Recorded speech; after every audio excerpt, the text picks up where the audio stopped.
Biz bu yerga ikki kelmaganmiz. Har birimiz birdan birgina muhabbatning o'zi shekilli. Samimiy va saf ta'sirlida muhabbatning o'zi shekilli. Samimiy va saf ta'sirlida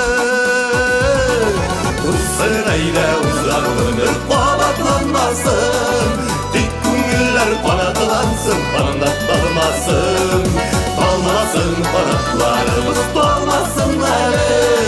Bugün gün genişke olmasın hali.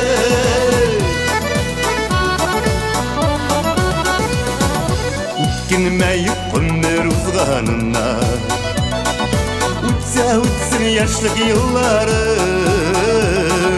Bizning günler ağır olsa bo'ldi, Gönüllük günler bulmadı. Bizning günler ağır olsa bo'ldi, Gönüllük günler bulmadı. Uzunayla uzan ömür qabatlanmasın, dik ko'ngillar qanatlansın, qanat dalmasın, dalmasın qanatlarimiz dalmasın hali. Bugün gün gelişke olmasın hali.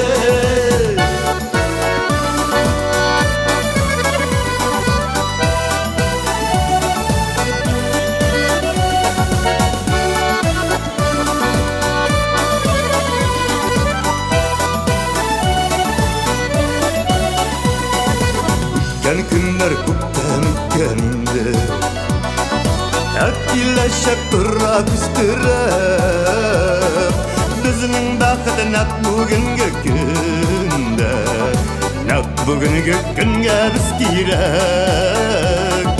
Bizning baxti naq bugungi kunda, naq bugungi kunga biz kerak. Uzunayla uzar ömür qabatlanmasın, dik ko'ngillar qanatlansın, qanat dalmasın, dalmasın qanatlarimiz dalmasın hali. Bugün gün gelişke olmasın hali. Bugün gün gelişke olmasın hali.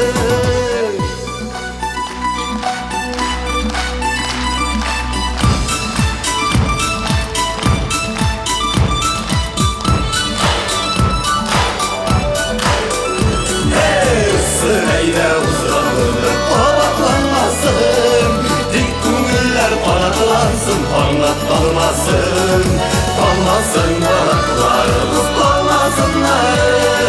Bugün gün gelişke olmasın hali. Bizning günler gelişke olmasın hali. Bugün gün gelişke olmasın hali.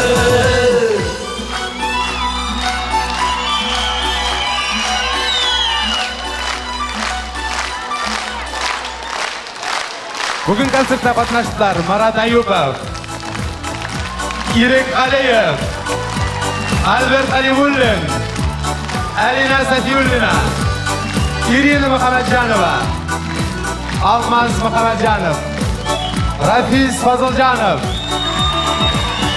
bizning tovush operatori Aydar Qayumov ham Tataristonning otqazangan artisti Nafqat Nig'matullin. Bugünkü konsert programması alıp vardı. Yakın dostum, Tataristan'ın atqazangan artisti İnsaf Abdullah.